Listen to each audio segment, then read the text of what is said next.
Video में हम light यानी कि प्रकाश, समतल दर्पण, प्लेन मिरर और रिफ्लेक्शन ऑफ लाइट यानी कि प्रकाश का परावर्तन, इनके बारे में पढ़ेंगे। जो एसएससी के एग्जाम्स होते हैं, कोई भी कॉम्पिटेटिव एग्जाम होता है, तो जनरली इस तरह के क्वेश्चंस पूछे जाते हैं। जैसे सबसे पहले हम बात करें मोस्ट इंपोर्टेंट क्वेश्चन की, तो इस तरह का क्वेश्चन जरूर पूछा जाता है। Two mirrors are put at an angle of 60 डिग्री, then number of images of an object placed between the mirror is, यानी कि अगर दो समतल दर्पण एक दूसरे के सामने 60 के एंगल पर रख दिए गए हैं और उनके बीच में कोई ऑब्जेक्ट हमने रख दिया, तो उस ऑब्जेक्ट के हमें कितने इमेज दिखाई देंगे, कितने प्रतिबिंब दिखाई देंगे। और जरूरी नहीं है यहाँ पे एंगल 60 डिग्री हो, इस 60 डिग्री की जगह 45 बोला जा सकता है, 90 हो सकता है, 180, इन्फिनिटी, कुछ भी हो सकता है। या फिर हम ये कह सकते हैं कि इस तरह का क्वेश्चन आए कि कैलेडियोस्कोप में किस तरह का दर्पण यूज होता है, कनकेव मिरर यूज होता है, यानी कि अवतल दर्पण होता है, प्लेन दर्पण होता है, या कन्वेक्स दर्पण होता है, उत्तल दर्पण होता है। तो और या फिर हम क्वेश्चन देखें कि प्लेन मिरर का रेडियस ऑफ कर्वेचर क्या होता है, यानी कि समतल दर्पण का जो वक्रता त्रिज्या है वो कितनी होती है, 0 होती है, इन्फिनिटी, या कैसे हम उसको फाइंड आउट करेंगे। तो ये जो क्वेश्चन है, इनके आंसर्स मैं वीडियो के लास्ट में आपसे डिस्कस करूंगी।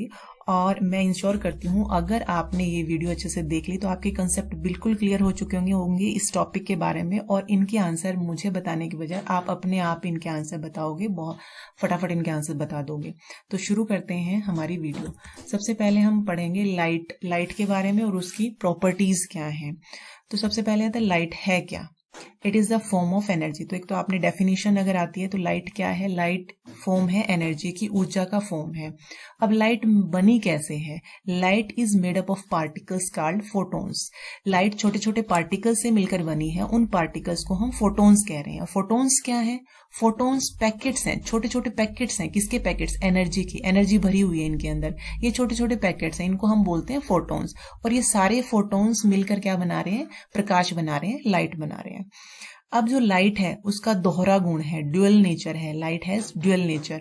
कौन कौन से दो गुण है, कौन सा नेचर है उनका, प्रकृति, दोहरी प्रकृति है। एक प्रकृति तो है उसकी पार्टिकल नेचर यानी कि कण प्रकृति है, और दूसरी है उसकी वेव नेचर यानी कि तरंग प्रकृति। तो आपने याद रखना है, कण प्रकृति की भी है लाइट और तरंग प्रकृति की भी है। अब ये पार्टिकल थ्योरी और वेव थ्योरी, दोनों जो गुण अलग अलग हैं, इनकी थ्योरी दी किसने है, यानी इनका सिद्धांत किसने दिया है। तो सबसे पहले पार्टिकल थ्योरी या फोटोन थ्योरी कहें, एक ही बात है। इसको देने वाले साइंटिस्ट हैं आइंस्टीन। आइंस्टीन ने बताया पार्टिकल और फोटोन थ्योरी के बारे में।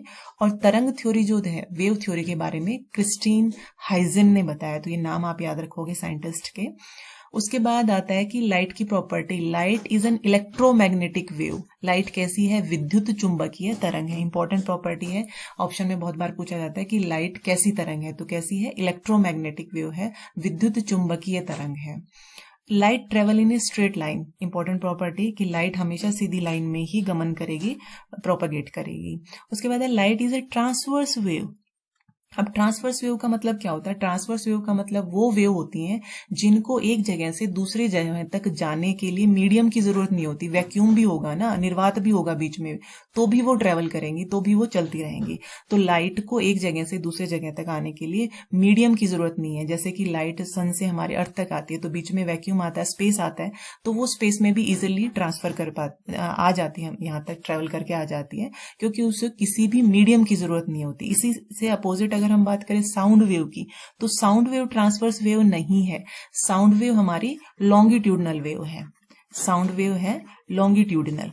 लॉन्गिट्यूडनल वेव्स कौन सी होती हैं, लॉन्गिट्यूडनल वेव होती हैं जिनको मूव करने के लिए मीडियम की जरूरत हो। अगर हम बात करें जैसे कि जो अदर प्लैनेट्स हैं या मून है, उन पर कुछ ना कुछ खगोलीय घटनाएं होती रहती हैं, जैसे कोई उल्का पिंड गिर गया या एक दूसरे से टकरा गए, तो कुछ जो साउंड है वो हमें सुनाई नहीं देती। मून पर कुछ घटना हो रही है, वो हमें नहीं सुनाई दे रही है। क्यों नहीं सुनाई दे रही है, क्योंकि जो हम बीच में जो वैक्यूम है, जो स्पेस है, उसमें से आवाज यहाँ तक नहीं पहुंच पाती। तो जो साउंड है वो हमारी ट्रांसवर्स वेव नहीं है, लेकिन लाइट ट्रांसवर्स वेव है। कई बार ये पूछा जाता है कि ट्रांसवर्स वेव का मतलब क्या है, तो ट्रांसवर्स वेव का मतलब है कि वो वेव जो बिना किसी मीडियम के ट्रेवल कर सके। नेक्स्ट है कि speed of light in vacuum. Vacuum में, निर्वात में जो स्पीड है लाइट की वो कितनी है, 3 × 10⁸ मीटर पर सेकेंड। इसका मतलब क्या है, इसका मतलब है कि जो लाइट है वो निर्वात में अगर 3 और उसके आगे हम 8 जीरो लगा दें, उसके आगे हम 80 लगा दें, इतना मीटर चल जाती है वो 1 सेकंड। पर सेकंड का मतलब है 1 सेकंड में इतने मीटर की दूरी तय कर जाती है लाइट, किसमें, निर्वात में, वैक्यूम में। उसके बाद है speed of light changes when it travels from one medium to another. अब ये हमने सिर्फ बात करी है स्पीड की निर्वात में। अगर उसका मीडियम चेंज हो जाता है, मीडियम का मतलब पहले वो हवा में जा रही थी या वैक्यूम में चल रही थी, एयर में चल रही थी, उसके बाद वो पानी में चलेगी लाइट, अगर हम पानी में टॉर्च से लाइट डालते हैं, या फिर हम कांच की बात करें, कांच में से लाइट को पास करवाते हैं, तो हर एक अलग अलग मीडियम में स्पीड उसकी अलग अलग होगी। कांच में स्पीड अलग होगी, पानी में स्पीड अलग होगी।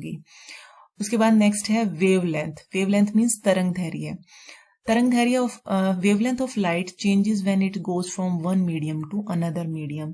अगर कोई वेव एक मीडियम से दूसरे में जाती है, मान लो पहले वो हवा में गमन कर रही थी, हवा में चल रही थी, और उसके बाद वो पानी में गमन करना शुरू करती है, तो मीडियम चेंज हो गया। तो जैसे ही मीडियम चेंज हुआ उसकी वेवलेंथ चेंज हो जाएगी। ये बहुत बार पूछा जाता है कि कौन सा पैरामीटर चेंज होगा जब वो एक मीडियम से दूसरे मीडियम में जाएगी, और कौन सा पैरामीटर चेंज नहीं होगा। तो वेवलेंथ तो चेंज हो जाती है लेकिन फ्रीक्वेंसी चेंज नहीं होती। अब ये वेवलेंथ क्या होती है, फ्रीक्वेंसी क्या होती है? अगर हम वेवलेंथ की बात करें तो जो वेव है वो हम इस तरह से शो करते हैं, वेव इस तरह से मूव करती है, तो वेव लेंथ नाम से पता है एक वेव की लेंथ। तो एक वेव कहां से शुरू, यहां से शुरू हुई और खत्म कहां होगी, जब ये ओसिलेट करके यहां पहुंच जाए, इसको हम एक वेव बोलते हैं। कि एक ही क्रस्ट आ जाए और एक ही ट्रफ आ जाए, एक बार ऊपर की तरफ गया एक बार नीचे, पूरी एक वेव है। तो एक वेव की जो लेंथ है इसको हम वेव लेंथ बोलते हैं। अगर हम मान लो इसको स्केल से मेजर करें और ये हमें मिल रहा है कि 3 मीटर है, तो इस वेव की हम क्या कहेंगे कि ये जो वेव है इसकी जो वेव लेंथ है वो कितनी है, 3 मीटर है। तो ये जो वेव लेंथ है ये चेंज हो जाती है, कम या ज्यादा, यानी कि बड़ी या छोटी हो जाती है जब वो एक मीडियम से दूसरे मीडियम में जाती है। अब दूसरी पैरामीटर याद करें, फ्रीक्वेंसी। जो आवृत्ति है रिमेन्स द सेम। आवृत्ति चेंज नहीं होती जब वो एक मीडियम से दूसरे मीडियम में जाएगी, चाहे वो पानी से हवा में जा रही है, हवा से कांच में जा रही है, लेकिन उसकी आवृत्ति चेंज नहीं होगी। आवृत्ति क्या होती है? आवृत्ति होती है उसका ओसिलेशन, कितनी बार ओसिलेट, जैसे मान लो ये वेव है, कितनी वेव हुई इसमें टोटल, इसमें वेव हुई एक, तो हमारी यहां तक एक वेव हमने काउंट किया, यहां तक 2 वेव, उसके बाद ये हम पूरा कर लेते हैं इसको 3 वेव, यहां तक 3 वेव हो गई। यहां से चलना शुरू किया था ए पॉइंट से और बी पॉइंट तक आते आते इसमें 3 वेव हो गई। और हमने ये देखा कि ये यहां तक आने में उसने 1 सेकंड लिया, तो 1 सेकंड में कितनी ऑसिलेशन हुई, कितनी वेव पूरी की उसने, 3 वेव पूरी की। तो इसका मतलब इसकी फ्रीक्वेंसी कितनी है, 3 है। और इसकी फ्रीक्वेंसी की जो यूनिट होती है वो हर्ट्ज होती है, HZ से हम दिखाते हैं, तो 3 उसकी फ्रीक्वेंसी हो जाएगी आवृत्ति। तो आवृत्ति का मतलब है 1 सेकंड में वो कितनी वेव पूरी कर लेती है, वो उसकी आवृत्ति होती है। तो आवृत्ति चेंज नहीं होगी अगर एक मीडियम से दूसरे मीडियम में जाती है, लेकिन वेवलेंथ चेंज हो जाएगी। ये इंपॉर्टेंट है, आपने याद रखना है, ये पैरामीटर्स जनरली पूछे जाते हैं। नेक्स्ट है एक कि सबसे पहले जो स्पीड ऑफ लाइट है वो किसने मेजर की थी, साइंटिस्ट का नाम क्या था, सबसे पहले किसने मेजर की, ओल्ड रोमर ने उसको मेजर किया। अब आते हैं हम रिफ्लेक्शन ऑफ लाइट पर, यानी कि प्रकाश के परावर्तन पर। सबसे पहले प्रकाश का परावर्तन होता क्या है, when light bounces of an object, यानी कि जब कोई लाइट किसी ऑब्जेक्ट से टकराकर बाउंस होकर वापस आ जाती है। जैसे अगर हम दीवार के सामने खड़े हैं, हमारे हाथ में टॉर्च है, हमने टॉर्च को ऑन किया, तो जो टॉर्च की लाइट है वो सामने वाली दीवार पर टकरा कर वापस आएगी, तो बाउंस बैक होकर आ रही है लाइट, तो उस फिनोमिना को कहेंगे हम रिफ्लेक्शन ऑफ लाइट। अब रिफ्लेक्शन ऑफ लाइट को दिखाने के लिए डायग्राम दिखाया गया है, इसको समझते हैं क्या है। ये जो आपको दिखाया गया है ये मिरर है, प्लेन मिरर ये दिखाया गया, प्लेन मिरर। और ये जो इधर ऐसे लाइन लगाई गई, इन लाइन का मतलब है ये पीछे से पॉलिश कर दिया गया, क्योंकि मिरर तो कब कैसे बनेगा, जब एक तरफ से पॉलिश होगा तभी मिरर बनेगा। मिरर बनाया कैसे जाता है, एक कांच की, कोई भी एक ट्रांसपेरेंट कांच का हमने मान लो कोई भी पतली सी गुटका ले लिया, अब उसको अगर हम एक तरफ से पॉलिश नहीं करेंगे तो क्या वो मिरर बनेगा, नहीं बनेगा। जब हम उसको एक तरफ से पॉलिश कर देते हैं, पीछे से ओपेक बना देते हैं, तो उसके सामने जब हम खड़े होते हैं तब अपना चेहरा दिखाई देता है। तो इसी तरह से ये मिरर है, इसी इधर पॉलिश्ड सरफेस है और ये इसका इधर वाला रिफ्लेक्टिंग सरफेस है, यानी कि इसके रिफ्लेक्टिंग सरफेस के सामने कोई भी खड़ा होगा उसको अपना प्रतिबिंब दिखाई देगा, इमेज दिखाई देगा। अब यहाँ पर हमने रख दिया कि कोई कैंडल है या कोई टॉर्च है पी पॉइंट पर, और यहाँ से हमने उस कैंडल से या लाइट से प्रकाश आ रही है और वो यहाँ आकर वो आपतित हुई, यहाँ पर वो टकराई, इंसिडेंट हुई ओ पॉइंट पर। जैसे ही वो टकराएगी तो रिफ्लेक्शन के कारण क्या होगी, रिफ्लेक्ट होकर जाएगी, परावर्तित होकर जाएगी, तो टकरा के वो इस डायरेक्शन में चलेगी। अब हम ये सोचें कि ये इधर आई थी तो इधर ही क्यों गई, कहीं और क्यों नहीं गई, ये नियम के अकॉर्डिंग गई। प्रकाश के परावर्तन का नियम क्या कहता है, नियम ये कहता है कि जितने एंगल से यहाँ इंसिडेंट होगी उतने ही एंगल से वो रिफ्लेक्ट भी होगी। तो एंगल जो इंसिडेंट एंगल है और रिफ्लेक्टेड एंगल है वो बराबर होने चाहिए। एंगल्स क्या है, ये तो हमारी हो गई इंसिडेंट रे, यानी कि ये हो गई आपतित किरण जो आ रही थी किरण, और ये रे हो गई हमारी रिफ्लेक्टेड यानी कि परावर्तित किरण। और ये जो है ये नॉर्मल है, नॉर्मल जो है ये इमेजिनरी है, सिर्फ हमने मान लिया। ये नॉर्मल क्या होता है, जिस पॉइंट पर भी इंसिडेंट हुई है लाइट उस पे हमने एक सीधी रेखा खींच दी और इस तरह से खींची कि वो मिरर के साथ 90 का एंगल बनाती हो, उसको हम नॉर्मल बोलते हैं। यानी कि नॉर्मल हमने उस पॉइंट पर खींचना है जहां पर लाइट टकराई है और वो उस मिरर के साथ कितना एंगल बनाता हो, 90 का एंगल बनाता हो, उसको हम नॉर्मल बोलते हैं, अभिलंब बोलते हैं, हिंदी में इसको कहेंगे अभिलंब। अब एंगल ऑफ इंसिडेंस क्या होता है, एंगल ऑफ इंसिडेंस का मतलब है आपतन कोण। आपतन कोण कौन सा हुआ, आपतित किरण और नॉर्मल के बीच जो कोण बनेगा उसको हम आपतन कोण बोलते हैं। उसके बाद है परावर्तन कोण। परावर्तन कोण क्या होगा, एंगल ऑफ रिफ्लेक्शन, यानी कि परावर्तित किरण और नॉर्मल के बीच जो एंगल बनेगा उसको हम परावर्तन कोण बोलेंगे। और रिफ्लेक्शन का लॉ क्या कहता है, नियम क्या कहता है कि जितना एंगल आई होगा यानी कि जितना आपतन कोण होगा उतना ही परावर्तन कोण भी होना होगा, ये नियम है। अगर मान लो ये एंगल 30 डिग्री बन रहा है तो ये अपने आप 30 डिग्री पे रिफ्लेक्ट होकर जाएगी लाइट, ये नियम के अकॉर्डिंग है। अगर हम ये 45 रख रहे हैं तो भी 45 के अकॉर्डिंग ही जाएगी ये लाइट। तो ये नियम है, पहला नियम, कि एंगल ऑफ इंसिडेंस और एंगल ऑफ रिफ्लेक्शन बराबर होंगे। लॉ देखते हैं हम इसके, लॉ क्या है, लॉज ऑफ रिफ्लेक्शन, दो लॉ हैं इसके, आपने याद रखना है। रिफ्लेक्शन के परावर्तन के दो नियम हैं। पहला हमने देख लिया कि एंगल ऑफ इंसिडेंस और एंगल ऑफ रिफ्लेक्शन बराबर होंगे, यानी कि परावर्तन कोण और आपतन कोण दोनों बराबर होंगे, आई बराबर होगा आर के कोण के, ठीक है। उसके बाद सेकंड नियम है, incident ray, reflected ray and normal lie in the same plane. ये कैसे, जो ये इंसिडेंट रे आई है ये, और ये परावर्तित किरण ये जो गई है ये, और ये नॉर्मल, ये एक ही प्लेन में होंगे। प्लेन का मतलब एक ही तल में होंगे। अब तल कैसे समझें, जैसे जिस भी रूम में आप बैठे हुए हैं उसके कितने तल होंगे, एक तो जो फर्श है वो एक तल हो गया और जो छत है वो भी एक तल, तो फर्श और छत का तो एक ही तल हुआ क्योंकि दोनों पैरेलल हैं तो एक ही तल में है वो। इसी तरह से आपके लेफ्ट और राइट वाली जो दीवारें हैं उनका एक ही तल है, दोनों पैरेलल हैं। इसी तरह से आपके सामने वाली जो दीवार है और पीछे वाली जो दीवार है उसका भी एक ही तल है, तो एक तल में है। कहने का मतलब है, मान लो आपने खड़े होकर, आप अपने रूम में खड़े हो और आपने अपनी सामने वाली दीवार पे टॉर्च से लाइट डाली है, इंसिडेंट की है, तो जो टॉर्च से लाइट टकरा के वो वापस आपकी तरफ ही आएगी। ऐसा नहीं है वो टकराई और वो छत की तरफ चली गई। अगर ऐसा हुआ तो क्या होगा, आपने जो लाइट इंसिडेंट करवाई है, जो आपने आपतित किरण आई है, वो तो फर्श के प्लेन में गई, फर्श के तल में गई, और टकराने के बाद आप कह रहे हो कि वो ऊपर की तरफ चलेगी, छत की तरफ, तो छत की तरफ गई वो तो आपके सामने वाली दीवार का जो तल था ऊपर की तरफ उस तल पे चलेगी, तो दोनों के तल क्या होंगे, अलग अलग होंगे। ऐसा नहीं हो सकता। रिफ्लेक्ट होकर जो लाइट आएगी वो उसी तल में आएगी, और जो नॉर्मल आपने डाला है, जो इमेजिन किया है आपने एक लाइन जो इस मिरर के साथ 90 का एंगल बना रहा है, वो भी उसी तल में होगा। यानी कि परावर्तित किरण, अपवर्तित किरण, और जो आपकी आपतित किरण है और परावर्तित किरण है और जो नॉर्मल है, वो दोनों तीनों क्या होंगे, एक ही तल में होंगे। अब क्वेश्चन कैसे बनता है, जो क्वेश्चन आता है उनको डिस्कस कर लेते हैं। कि आपसे क्वेश्चन ये पूछ लिया जाए कि कोई भी किसी मिरर पर कोई इंसिडेंट कोई भी आपको समतल मिरर दे दिया गया और कोई जो रे ऑफ लाइट है, वो रे ऑफ लाइट इस मिरर पर 45 डिग्री के एंगल से इंसिडेंट हुई, तो बताइए इसका एंगल ऑफ रिफ्लेक्शन क्या होगा या परावर्तन कोण क्या होगा। तो आपने परावर्तन कोण को नियम के अकॉर्डिंग बता दिया, अगर 45 से हुआ तो 45 डिग्री ही होगा। लेकिन दूसरी तरह से क्वेश्चन कैसे पूछा जा सकता है कि जो इंसिडेंट रे है, आपतन जो किरण है, वो दर्पण के साथ वो दर्पण के साथ 60 डिग्री का एंगल बना रही है। अगर ऐसा आ जाए तो बताइए कि ये परावर्तन कोण कितना होगा। उसने एंगल दिया ये वाला दर्पण और किरण के साथ और पूछ लिया आपसे परावर्तन कोण, तो ये आप कैसे बताओगे? ये आप कैसे बताओगे? आपको पता है ये कि जब हम कह रहे हैं कि नॉर्मल का मतलब है ये 90 डिग्री का, तो इसमें से 60 तो उसने ये बता ही दिया, तो ये कितना बचा? ये बचा यहाँ पे 30 डिग्री, यानी कि एंगल ऑफ इंसिडेंस आपतन कोण कितना बना? 30। और आपसे ये वाला कोण पूछ रहा है वो, तो एंगल नियम के अकॉर्डिंग क्या होगा? रिफ्लेक्शन का नियम क्या कह रहा है? जितना ये एंगल होगा उतना ये होगा, तो ये भी 30 डिग्री। तो इस तरह से ये 2 क्वेश्चन, इंपॉर्टेंट क्वेश्चन इसमें इस टॉपिक से आपसे बनते हैं। उम्मीद करती हूँ आपको क्लियर हो गया होगा। अगर फिर भी आपको क्लियर नहीं हुआ है तो आप कमेंट बॉक्स में मुझे जरूर बताइएगा, मैं दोबारा आपको बताऊंगी इसके बारे में।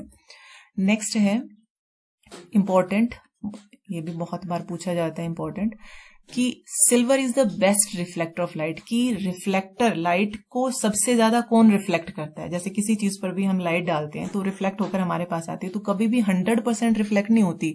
कई बार जो वो जिसपे हमने उसको डाला है लाइट को, वो कुछ लाइट को अपने अंदर एब्जॉर्ब कर लेता है, कुछ को अपने अंदर से ट्रांसमिट कर देता है, तो सारी की सारी 100% वो वापस नहीं फेंकता है, वापस बाउंस नहीं करता है।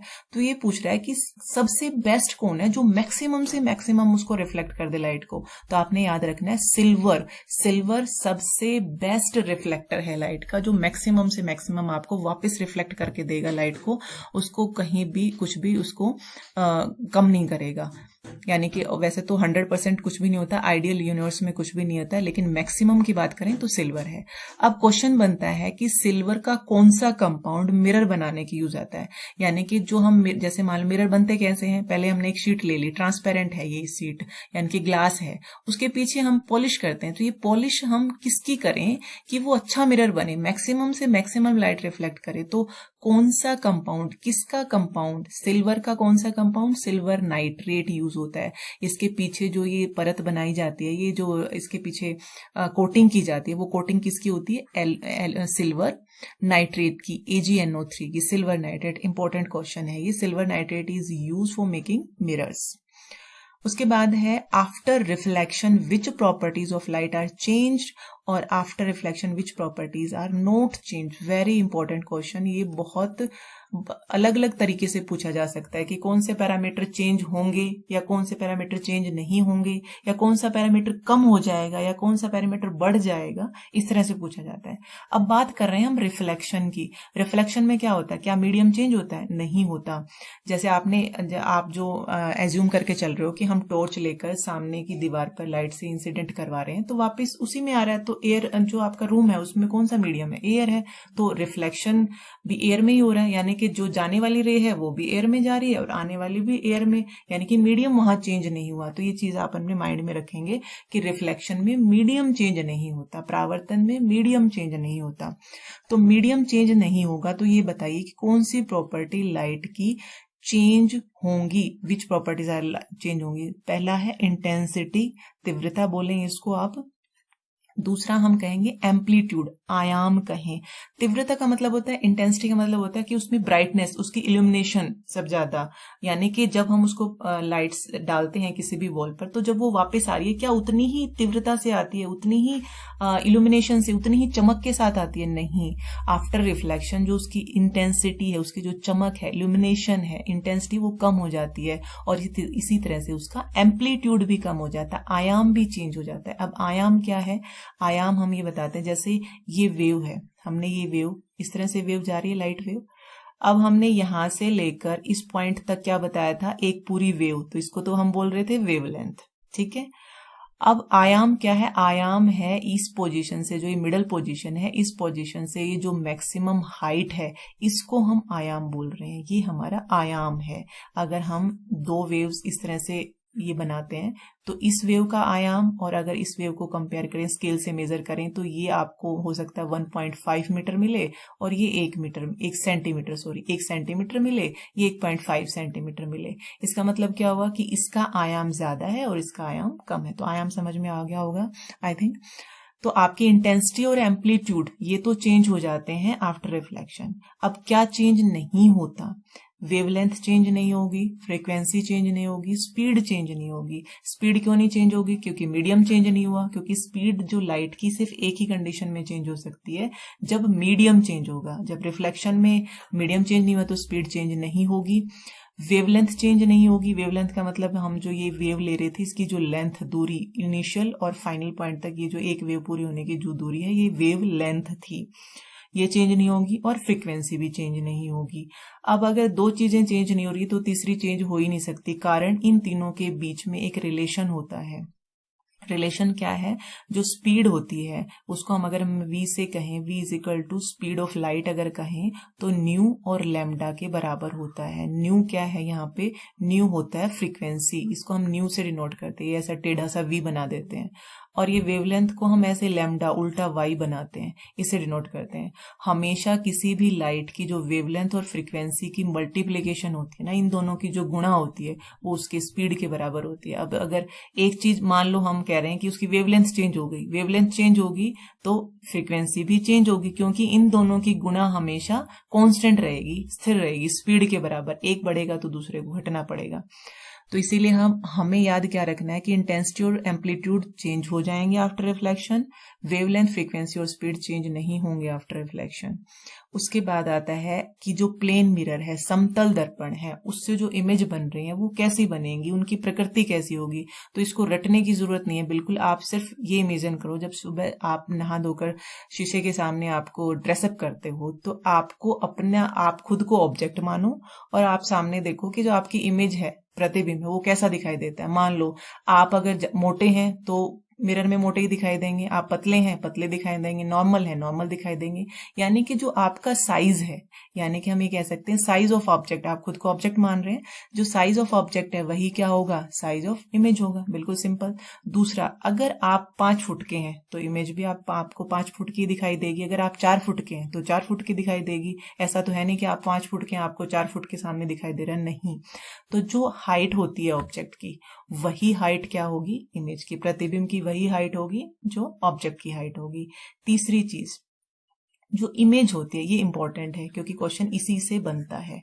जो क्वेश्चन आता है प्लेन मिरर का वो जनरली इससे बनता है। इमेज इज ऑलवेज वर्चुअल यानी कि आभासी, और इरेक्ट यानी कि सीधा।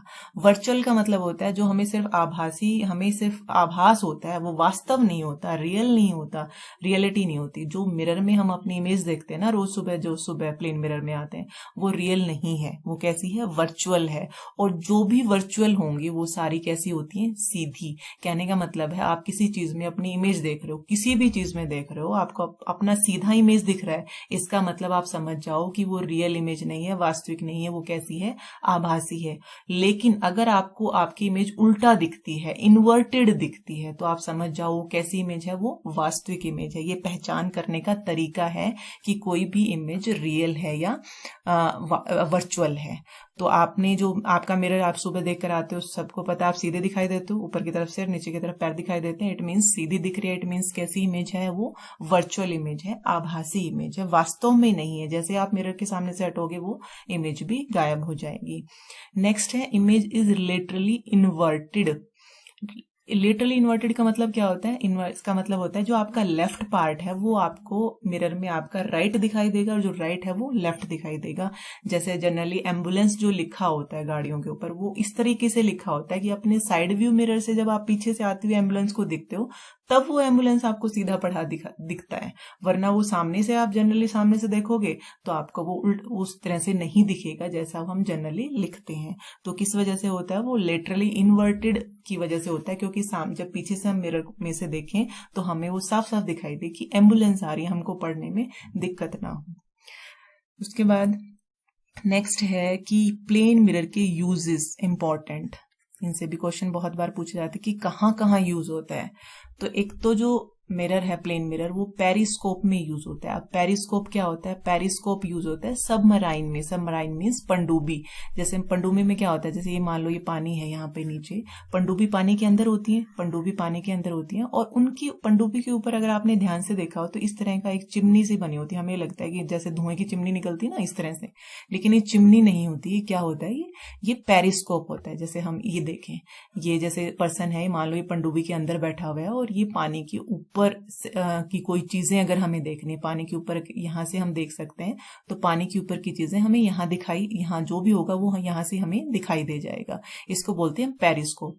अब दूसरा क्वेश्चन आता है कि पेरिस्कोप में मिरर कौन सा यूज होगा? Plane mirror. कितने मिरर यूज होंगे? 2 मिरर यूज होंगे। आपने याद रखना है 2 प्लेन मिरर यूज होते हैं। तीसरा क्वेश्चन बनता है कि ये मिरर कितने एंगल पे रखे गए? ये 45 के एंगल पे रखे होते हैं, यानी कि हॉरिजेंटल से 45 के एंगल पे रखे होते हैं। तो पेरिस्कोप में यूज होता है। पेरिस्कोप का मतलब है सबमराइन में यूज होते हैं। 2 मिरर यूज होते हैं, एक दूसरे के साथ, एक दूसरे नहीं कहेंगे हम, 45 पर रखे होते हैं हॉरिजेंटल के साथ। दूसरा यूज कैलेडोस्कोप में यूज होता है। कैलेडोस्कोप में यूज होता है, ये कैलेडोस्कोप है जो बच्चे, जैसे बच्चों का खिलौना होता है, जैसे हम अगर यहाँ से इसको रोटेट करें तो हमें यहाँ पे अलग अलग पैटर्न, कलरफुल पैटर्न्स दिखाई देंगे। कैलेडोस्कोप आपने देखे भी होंगे। इसमें कितने मिरर यूज होते हैं? 3 प्लेन मिरर यूज होते हैं, और ये प्लेन मिरर कितने एंगल पे रखे होते हैं? 60 डिग्री पे रखे होते हैं। नेक्स्ट है कि रियल इमेज और वर्चुअल इमेज को कैसे पहचानेंगे, क्या डिफरेंस है? रियल का मतलब हो गया वास्तविक प्रतिबिंब, वर्चुअल आभासी प्रतिबिंब। सबसे पहले हमने डिस्कस किया कि जो रियल इमेज होगा वो कैसा होगा? इन्वर्टेड होगा, उल्टा होगा। अगर हमें अपनी इमेज उल्टी, किसी भी चीज की उल्टी इमेज दिख रही है, इसका मतलब हम जिसमें भी वो देख रहे हैं वो इमेज कैसी है? रियल इमेज है। और जो रियल इमेज है उसको हम it can be formed on screen projector, यानी कि रियल इमेज को ही हम पर्दे पर देख सकते हैं। जैसे प्रोजेक्टर है, या हम मूवी देखने थिएटर में जाते हैं, जो पर्दे पे जो भी हम पिक्चर्स देख रहे हैं, जो भी मूवी हम देख रहे हैं, वो जो भी प्रतिबिंब हम देख रहे हैं, वो सारे कैसे हैं? रियल हैं। वर्चुअल कैसा होगा? हमेशा सीधा होगा, इरेक्ट, उसको इंग्लिश में हम इरेक्ट बोलते हैं, सीधा को, हमेशा सीधा होगा, और उसको हम कभी भी स्क्रीन पर, पर्दे पर नहीं देख सकते। वर्चुअल इमेज कभी भी पर्दे पर अराइज नहीं होगी, सिर्फ मिरर के अंदर ही दिखेगी। मिरर को अगर हम हटा दें या खुद को हम हटा लें तो वो गायब हो जाती है, उसको हम पर्दे पर नहीं ला सकते हैं। नेक्स्ट है most important, centre of curvature of plane mirror is infinity. Centre of curvature का मतलब है रेडियस ऑफ कर्वेचर। अब कर्वेचर की बात करें तो मैथ्स में आपको पता है कर्व से कर्वेचर बना है। मान लो इस तरह का कोई कर्व है, और इस कर्व का हमें अगर सेंटर ऑफ कर्वेचर बताना हो, कैसे बताओगे आप? इस कर्व को क्या करोगे? इस कर्व को पहले तो आप पूरा करोगे, जिसका ये पार्ट है, जिस सर्कल का ये पार्ट है, उसको पूरा कर दिया आपने कर्व को, और उस सर्कल का जो सेंटर होगा वही इसका सेंटर ऑफ कर्वेचर होगा। ऐसे ही निकालते हो आप मैथ्स में। तो उसी तरह से ये पूछ रहा है कि प्लेन मिरर का सेंटर ऑफ कर्वेचर क्या है। अब आपको पता है प्लेन मिरर में कोई कर्व नहीं होता। प्लेन मिरर तो हमारा ऐसा सीधा होता है, प्लेन होगा, एक तरफ से हमने इसको पॉलिश कर दिया तो ये हमारा प्लेन मिरर। अब इसका कोई कर्व ही नहीं है, ऐसे कर्व नहीं है तो कर्वेचर नहीं होगा। अब कर्व नहीं है, इट मीन्स हम क्या मानते हैं कि अगर हम इसका कोई सर्कल बनाए वो इतना बड़ा बनेगा, इतना बड़ा बनेगा कि जो उसका सेंटर होगा वो कहीं अनंत पे होगा, इन्फिनिटी, यानी कि जिसको हम माप ही नहीं सकते, जिसको हम माप नहीं सकते उसको हम क्या बोल देते हैं? उसको हम इन्फिनिटी बोल सकते हैं, अनंत बोल सकते हैं। यानी कि जो प्लेन मिरर है उसका कर्व ही नहीं है, कर्व नहीं है, तो हम ये एज्यूम करते हैं कि कहीं वो जो सर्कल बना रहा है वो इतना बड़ा बना रहा है कि उसका जो सेंटर ऑफ कर्वेचर आ रहा है, वक्रता, उसका जो केंद्र आ रहा है, वक्रता केंद्र सेंटर होगा तो केंद्र, और अगर रेडियस आती है तो त्रिज्या। वक्रता जो केंद्र आएगा वो कहाँ होगा? इन्फिनिटी पर है। और नेक्स्ट है फोकल लेंथ क्या होगी मिरर की? फोकल लेंथ भी इन्फिनिटी होती है प्लेन मिरर के लिए। फोकल लेंथ क्या होती है? फोकस का मतलब होता है, इस पे मान लो हम कोई भी, यहाँ से कोई हमने लाइट इस पे डाली मिरर पे, तो क्या होगी? जितने एंगल से यहाँ पे हमने डाली, पहले यहाँ नॉर्मल ड्रॉ कर लिया, अब जितने एंगल से यहाँ आई है, मान लो ये 10 डिग्री से आई है तो 10 डिग्री से ही रिफ्लेक्ट होकर चली जाएगी। एक मान लो दूसरी कोई रे हमने यहाँ डाल दी, तो यहाँ डाली तो सबसे पहले क्या करेंगे? नॉर्मल ड्रॉ कर लेंगे। मान लो हमने ये जो रे है ये हमने 5 डिग्री से करी, तो 5 डिग्री से ये रिफ्लेक्ट होकर चली जाएगी। तो अब ये रेज, फोकस का मतलब क्या होता है? ये जो रिफ्लेक्ट होकर जा रही है ना, ये जो परावर्तित होकर जा रही है किरणें, ये किरणें जहां मिलेंगी उस पॉइंट को हम फोकस बोलते हैं कि कहां पर ये मिलाता है इन रेस को। लेकिन अगर हम ये देखें तो ये रेस तो कहीं मिलेंगी नहीं, अगर कितना भी आगे बढ़ा लो आप, ये मिलेंगी नहीं, कहीं नहीं मिलेंगी। इसका मतलब हम क्या एज्यूम कर रहे हैं कि कहीं इन्फिनिटी पे जाके, कहीं अनंत पे जाके मिल रही होंगी, और जहां मिलेंगी वहीं पे फोकस होगा। तो इसका मतलब इसका फोकस भी कहाँ होता है? इन्फिनिटी पे। तो आपने ये ध्यान रखना है कि वक्रता केंद्र और फोकस प्लेन मिरर के लिए कहाँ होगा? इन्फिनिटी पर होगा। उसके बाद कई बार क्वेश्चन पूछ लिया जाता है कि अगर मान लो आपकी हाइट है 10 फुट, अगर आप 10 फीट के हैं, आप मान लिया, और आप ये किसी के पास चले गए और आप कहते हो कि मिरर ऐसा बनाओ कि उसकी हाइट मिनिमम हाइट इतनी रखो कि आपको अपनी फुल इमेज दिखाई दे। तो आपको कितनी हाइट का मिरर लेना पड़ेगा? कम से कम, तो आपको कम से कम 5 फीट का मिरर लेना पड़ेगा। यानी कि अगर आप किसी ऑब्जेक्ट की हाइट प्रॉपर देखना चाह रहे हो, पूरी हाइट देखना चाह रहे हो सिर से लेकर पैरों तक, तो कम से कम आपका जो मिरर है वो आपकी हाइट का आधा होना चाहिए। To make the full image of an object, height of a plane mirror should be at least half of the image. Important question. अब आते हैं मोस्ट इंपॉर्टेंट टॉपिक पे। बहुत बार पूछा जाता है नंबर ऑफ इमेजेस कितनी बनेंगी प्लेन मिरर से। तो नंबर ऑफ इमेजेस का जो फॉर्मूला होता है, n नंबर ऑफ इमेजेस है यहाँ पे, वो होता है 360 बाय थीटा अगर ओड है तो, और 360 बाई थीटा -1 कर देंगे अगर इवन है। इसको हम समझते हैं कैसे। मान लो आपको कह दिया गया कि दो जो मिरर हैं वो एक दूसरे के साथ 60 डिग्री पर रखे हुए हैं। तो दो प्लेन मिरर हैं एक दूसरे के, मान लो इस तरह से आपको दे दिया, एक मिरर यहाँ है और एक मिरर यहाँ है, और ये एक दूसरे से 60 डिग्री एंगल पे रखे हुए हैं, और यहाँ पर कोई ऑब्जेक्ट हमने रख दिया। तो बताइए हमें इस ऑब्जेक्ट की इसमें कितनी इमेजेस दिखाई देंगी। तो कैसे कैलकुलेट करोगे? नंबर ऑफ ऑब्जेक्ट बराबर है, फॉर्मूला लगाना है, 360 ऊपर रखना है बटा थीटा जो भी एंगल आपको क्वेश्चन में दे रखा हो वही यहाँ रख दोगे 60। तो आपने क्या किया? इसको काट दिया, 6 का 36, कितना आया? 6। अब 6 इवन नंबर है, कभी भी इमेजेस इवन नहीं होंगी। ये बात आपने ध्यान रखनी, अपने माइंड में बिठा लो। कभी भी नंबर ऑफ इमेजेस इवन नहीं होंगी, हमेशा ओड होंगी। अगर आपका आंसर इवन आ रहा है तो आप उसमें से 1 को माइनस कर दीजिए। यानी कि अगर आपके दो मिरर 60 डिग्री के एंगल पे रखे हुए हैं तो इमेजेस कितनी दिखाई देंगी? इमेजेस 5 दिखाई देंगी। इसी तरह से कोई भी हो आपके पास एंगल, मान लो 60 के बजाय वो आपको 90 कहता है, 90 कहे तो आप क्या करोगे? 90 कहते ही आपने कर दिया 360 बाई 90। अब 9 से काट लो, 3 तिया 9, 3 एकम 3 और 2 और 3 चौके 12। ठीक है, तो कितनी इमेजेस आई? 4। लेकिन 4 भी इवन है तो 4 भी नहीं हो सकती, क्या करोगे? -1 करोगे। कितनी इमेजेस? 3। अगर 90 डिग्री के एंगल पे रखे हुए हैं दो प्लेन मिरर तो इमेजेस कितने दिखाई देंगी? 3 दिखाई देंगी। उसके बाद बहुत बार पूछा जाता है इन्फिनिटी का। अगर माने दो प्लेन मिरर एक दूसरे के साथ एंगल इन्फिनिटी बना रहे हो, या सॉरी 0 बना रहे हो, तो इस तरह का क्वेश्चन आ जाए। मान लो 0 का कर लेते हैं। इस 0 का मतलब क्या हुआ?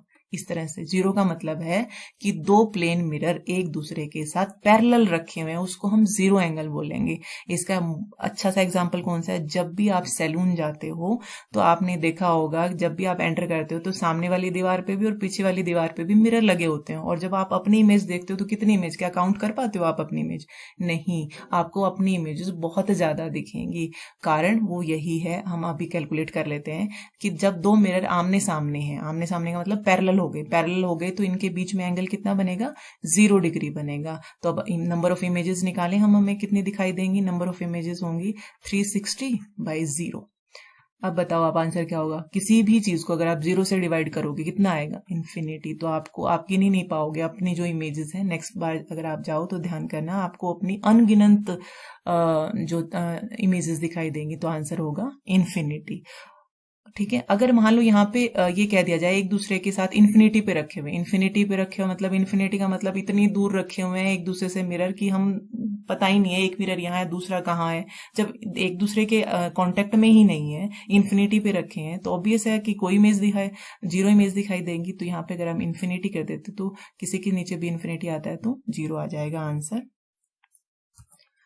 तो अब हम क्वेश्चन सॉल्व करते हैं। तो सबसे पहला है the radius of curvature of the plane mirror का वक्रता त्रिज्या बताइए। जब वक्रता केंद्र इन्फिनिटी था तो त्रिज्या भी क्या होगी? इन्फिनिटी होगी। गुड। उसके बाद नेक्स्ट है मिरर, कैलिडियोस्कोप में कौन सा मिरर यूज हो रहा था? प्लेन मिरर यूज हो रहा था। कितने? 3 यूज हो रहे थे। कितने एंगल पे यूज हो रहे थे? 60 डिग्री के एंगल पे यूज हो रहे थे। नेक्स्ट है which of the following images formed by plane mirror, plane mirror जो समतल दर्पण जो हम डेली देखते हैं उसमें कैसी इमेजेस हमें दिखाई देती है? रियल और इन्वर्टेड। क्या वास्तविक और उल्टा दिखाई देता है? क्या हमें अपना इमेज उल्टा दिखाई देता है? नहीं। तो जहां इन्वर्टेड आ रहा है वो तो हटा ही दो आप, तो इन्वर्टेड तो हो ही नहीं सकता। ठीक है।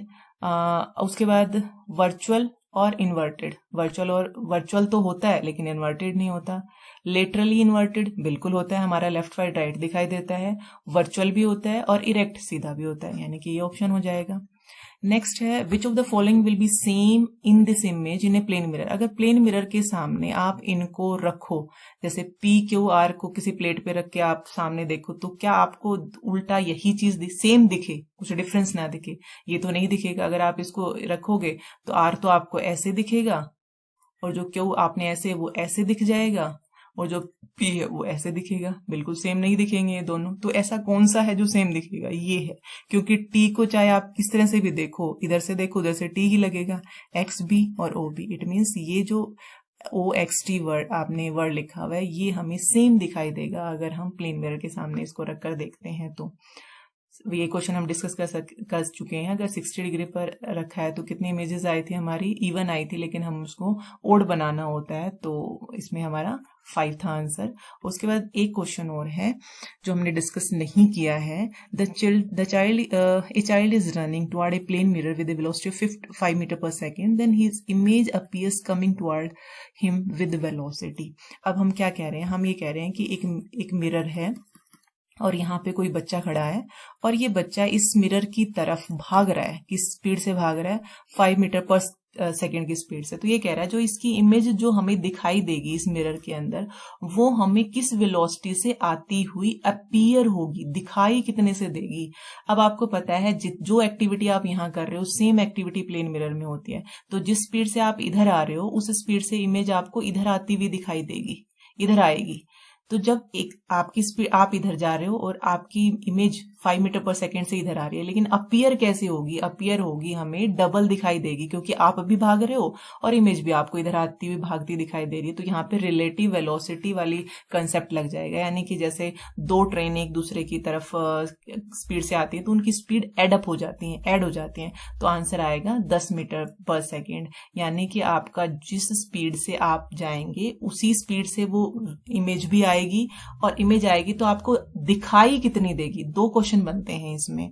एक तो आता है कि अगर आप 5 मीटर पर सेकेंड से मिरर की तरफ जा रहे हैं तो आपका प्रतिबिंब किस स्पीड से आपकी तरफ आएगा? तो सेम स्पीड से आएगा 5 मीटर पर सेकेंड से। दूसरा क्वेश्चन बनता है कि जब आप 5 मीटर पर सेकेंड से इसकी तरफ भागते हो तो आपकी इमेज आपको कैसी अपीयर होगी, कैसी दिखाई देगी, आपको कैसा लगेगा? हमें लगेगा कि 5 तो हमारी, हम इसकी तरफ भाग रहे हैं और 5 ही हमारी तरफ भाग रही है, तो रिलेटिव वेलोसिटी की वजह से हमें लगेगा कि वो 10 मीटर पर सेकेंड से हमारी तरफ आएगा। वास्तव में वो आ रही है 5 मीटर से। अगर ये कहा जाए किस स्पीड से आ रही है तो 5 मीटर पर सेकेंड से आ रही है। हमें किससे लग रही है? तो जितने से हम भाग रहे थे उसका डबल कर दो, 10 मीटर पर सेकेंड। उम्मीद करती हूँ ये इनका कंसेप्ट आपको अच्छे से क्लियर हो गया होगा। तो प्लीज आप जो आपका फीडबैक है वो कमेंट बॉक्स में जरूर लिखें, ताकि मुझे मोटिवेशन मिले, चाहे वो पॉजिटिव हो या नेगेटिव हो। अपना फीडबैक जरूर देना, ताकि नेक्स्ट वीडियो मैं सोचूं कि मुझे आपके लिए अगर फ्रूटफुल है तो मैं नेक्स्ट वीडियो तैयार करूंगी। धन्यवाद। जय हिंद, जय भारत।